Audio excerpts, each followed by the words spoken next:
ดีเด้อพี่น้อง FC เนาะสบายดีปีใหม่เบิดทุกคนเนาะแล้วก็มื้อนี้หันสาวไทยหันมานะพี่น้องเอ้ยมาเฉลิมฉลองอยู่นาเนาะหลังจากที่ว่าเฮาไปขายหมักบวบแล้วเฮาก็แวะมานะมื้อนี้หันกินของตัวเองพี่น้องซึ่งกินปูกินปลาอยู่น้องตัวเองนี่แหละเพิ่นลงไปตึกตั้งแต่เช้าๆเนาะแล้วก็มีครัวเป็ดครัวไก่บ่าวสุบรรณาเพิ่นกำลังครัวเป็ดครัวไก่อยู่ตอนเนี้ยเป็ดบ่หรือไก่เดี๋ยวเฮาไปทานกันเนาะว่าเป็นครัวอีสานกันแท้สบายดีบ่าวสุบรรณาโอ้กินปลาครัวยังเนี่ยครัวเป็ดมือสังหารเด้อพี่น้องเดิมมื้อนี้เด้อ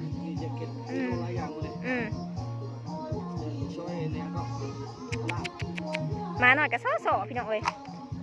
ทั้งดื้อทั้งสอป้ายังเข้าไปเบิ่งทางในพี่น้องก็เป็นเหตุอีสังนี่เนาะ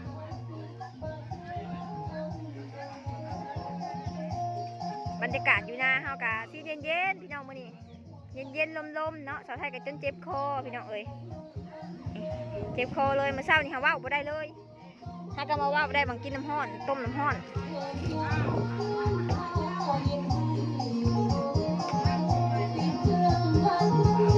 ปลาก้อยปลามันนี่บะเห็ดเมนูก้อยปลาบ่มันนี่บะยังเราได้เป็นสิไข่เลยแล้วก็ปลาพี่น้องเลยแล้วก็เป็ดพ่อมันนี่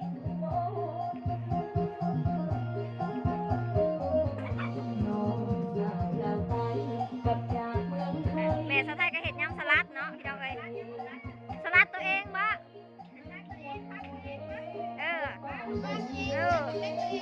พักหญ้าค่ะเข่งซัดนะพี่น้องเนาะเป็ดไก่ปลาตัวแซ่บขนาดกินเองแซ่บเอง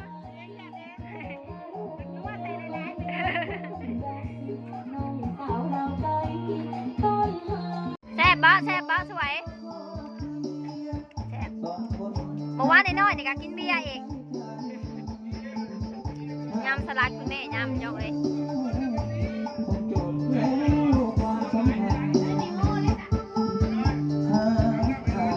ป้าพี่น้องเดี๋ยวสาวไทยสิพาไปเบิ่งเด้อว่าสวนสาวไทยอยู่บ่อนใดนะพี่น้องเนาะหมักบวบที่แม่สาวไทยปลูกหันแม่นปลูกอยู่สวนนี่แหละแล้วก็สิเอาไปขายตลาดบัดมันใหญ่พูดแหละพี่น้องห้องเนี่ยขายไปเรียบร้อยแล้วปะเดี๋ยวเขาไปเบิ่งสวนนำกันเนาะสวนนี่ก็สิมีผักหลายอย่างเลยแต่ว่าบ่ได้ปลูกถั่วมักแตงคือสวนนั่นเนาะสวนที่สุดแถวลมหอบกอดลมพี่เอ้ยลมสาวไทยก็เลยเป็นวัดเลยเริ่มเป็นวัดเริ่มเป็นไอแล้วสาวไทยก็ได้ไปเบิ่งสวนกับไปกับนักสวยกินดาคือเก่าบ่าวสุบรรณาค่ะเพิ่นขายเห็ดกินเนาะสาวไทยก็เลยบริสุทธิ์เพิ่นเด็กกันเนาะข้ามได้สะบอตกน้องได้มาทางพี่ทางไปมีบ่ไปตกน้องเหรอพี่น้องอันนี้ก็เป็นสวนแม่สาวไทยเนาะเต็มเลยแล้วก็อันนี้เป็นเบี้ยดอกไม้ที่แม่สาวไทยหาวานไว้ที่ซื้อมาจากออนไลน์เนาะมาเบิ่งใกล้ๆพี่น้องดอกไม้ว้าวนี่เขาเอาไปดอกยังนี่เขามาทางเขาเอิ้นมาดอกยังเห็นบ่นี่จักเขาเอิ้นมาดอกยังมาเพียงเนาะเห็นในออนไลน์ขาย99,000 กีบพี่น้องดอกตะเวนนี่ดอกตะบินโมเมนต์งามเนาะพี่น้องเนาะแต่ว่าใช้ได้แต่ว่าคนนะไว้ให้เด็กหล่นแล้วเด้ไว้พี่น้องเลยสีขาวสีม่วงสีแดงลายสีได้อยู่ก็มีพักมีหลายอย่างบนทุนกับเป็นนั่นมาบวกที่จะให้ซื้อไปขายตลาดกับน้องเสือยินดาเมื่อวานนี้เนาะเมื่อมันมาสร้างวันนี้สวยจังปะเดี๋ยวสไทยสิพาไปเบิ่งมักบวบนะปะดำหนาไปเลยจ้าอันนี้เป็นผักเทียมพี่น้องเอ้ยผักเทียมยาวไปเลยอันนี้ผักกาดส้มเนาะป้าสลัดกัดพี่น้องมาหอบก่อนทันยังว่าเคี้ยวงามอยู่บัดนี้แก่ไปแล้วเนาะกินก็กินบ่เบิด ปลูกไว้กินจนเหลือกินพี่น้องเอ้ยนี่ดิอันนี้เป็นผักอันอย่างนะ เขาใส่ขั่วสไทยลืมสื่อเลยผักสอกผักซีผักบัวส่วนลายเพิ่นปลูกผักบัวพี่น้องเพราะว่าเพิ่นสิเอาไว้เห็ดแนวปีหน้าเนาะลมจังเลย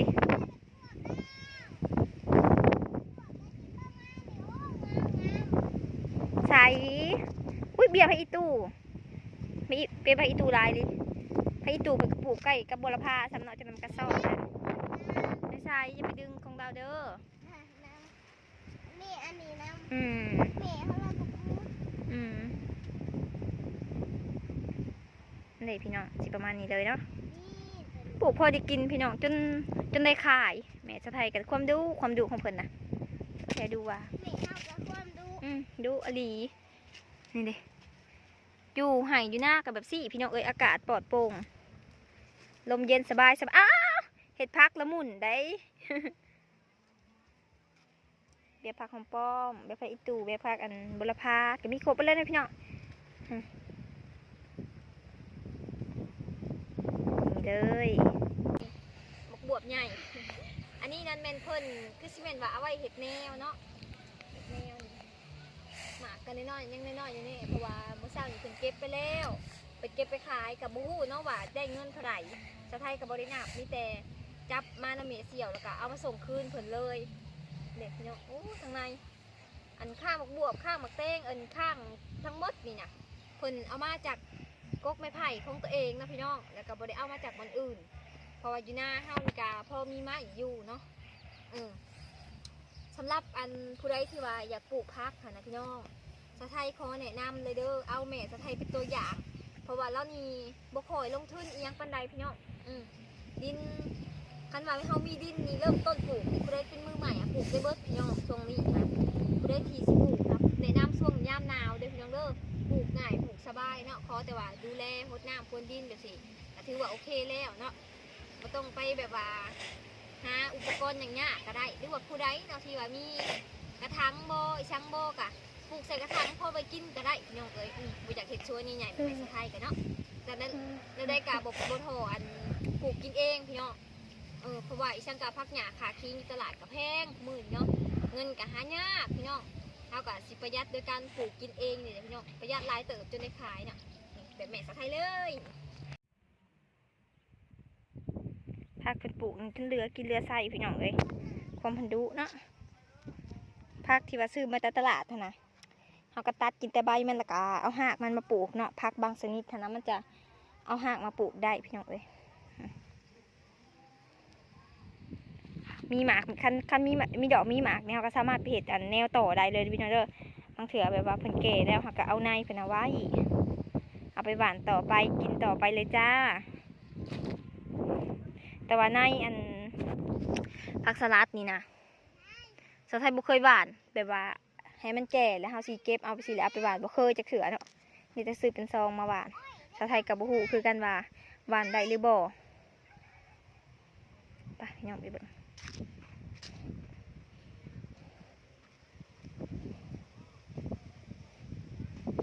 มีประมาณนี้เลยจ้า หัวขาก็มีว้าว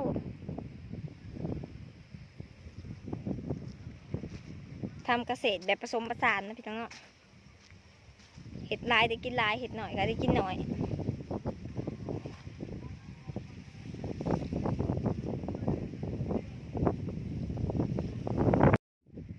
สำหรับคลิปนี้เป็นอะไรพี่น้องส่วนผักแม่สะไทยใหญ่ยี่บ่เนาะคือสิบ่ใหญ่สำอันปลูกที่เขาปลูกผักขายนะพี่น้องอันนี้นั่นเป็นปลูกผักกินซื่อๆเด้อบ่ได้ปลูกรวงปลูกลายนะปลูกพอได้กินแต่เห็นจะได้เนาะกินจนบ่ทันสองเถาเพิ่นก็ได้อยู่หายอยู่นะมื้อนี้อากาศดีขนาดดีจะเป็นหวัด ผู้ใดที่ว่าเบิ่งจนจบคลิปสะไทยสิได้ปิดคลิปกันเด้อพี่น้องเด้อมื้อหน้าเฮาพอกันใหม่ในคลิปใหม่ถ้าเบิ่งถ้าติดตามเนาะว่าสะไทยสิพาพี่น้อง FC ไปทางใดอีกแน่เนาะสำหรับคลิปนี้กราบขอบคุณเนาะทุกคนที่เบิ่งจนจบและได้กะกดไลค์กดแชร์กด Subscribe แล้วก็บอกขามโฆษณาเนาะเพื่อสั่งรายได้ให้แก่สาวไทยเด้อพี่น้องเด้อสำหรับคลิปนี้น้องเสือจินดาแล้วก็สาวไทยก็ขอลาไปก่อนเด้อพี่น้องเด้อบ๊ายบายสบายดี